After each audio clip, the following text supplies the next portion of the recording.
you trust a guy like Skylar Thompson? Because the good news is Miami still has Tyreek Hill and Jalen Waddle on the outside to get things going on the offensive side.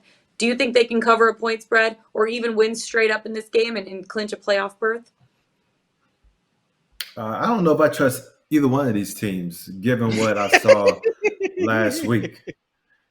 I mean, if you look at the start of the Seahawks Jets game, like that boy K9 broke off this long run, and that already lets you know what kind of day it's going to be for the Jets. Yeah. Because if you're going to go across the country with your playoff lives on the line, the one thing you want to be able to do against the Seattle Seahawks is stop the run. And so when you let their rookie running back come in and gas you early on in the game, that shows me that you don't have your mind right defensively to play. And then even though you have Mike White back, he has 2 interceptions. You have to be able to protect the ball in games like that. And so that shows me that they just didn't come out ready to play. And when you look at it from the Miami side of the ball, like you lose Teddy Bridgewater, it looks like he probably won't play. I think he has a dislocated pinky. He's going to have to test it out this week. But if Skylar Thompson plays, I mean, I'm really not looking for him to do anything much. Obviously, they still have Tyreek Hill. You still have Jalen Waddle. They weren't able to get it done against New England. Now, I will give New England credit for this. Like, they don't have any playmakers on offense, but that defense is one of the better playmakers in the league. When you have Uche on one side, you have Judon on the other, you have Duggar, who's been making plays and getting pick sixes over the past few weeks. You have one of the better safeties in McCourty. Even though he dropped the pick, he's still one of the better safeties in the league.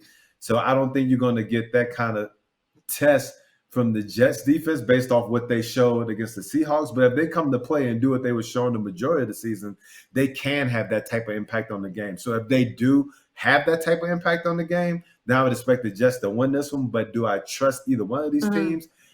Hell no. Yeah, I totally agree with you. And to be honest, the under to me seems like the best play because the Jets have really struggled to get any sort of offense going the last 6-7 weeks. And Miami, I mean, they haven't been able to really do anything offensively either, especially missing Tua and now probably missing Teddy Bridgewater. I don't know, Jared. How do you see this game playing out? Oh, this game is going to put me in an early. I don't even know where to start. And actually, I do. So you're telling me both quarterbacks are a disaster.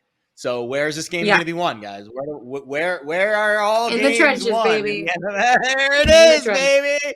There it is. All right, so let's start with the Dolphins. I would love to see Terron Armstead come back and play this week. I think if he plays, I feel a lot better about the Dolphins than I do currently. I currently feel good enough to write him up as one of my best bets on the site this week. But the reason for that is more on the Jets side.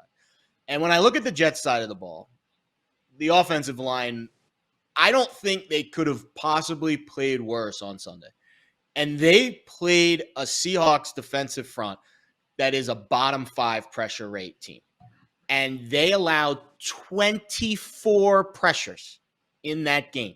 17 hurries, 2 sacks, 5 hits, and a partridge in a pear tree on Mike White. Mike White was running for his life. And it wasn't all his fault. Like I said, I don't think he's 100% physically. I mean, the dude just suffered 2 cracked ribs less than a month ago in Buffalo. He is fighting through some pain just to be on the field right now.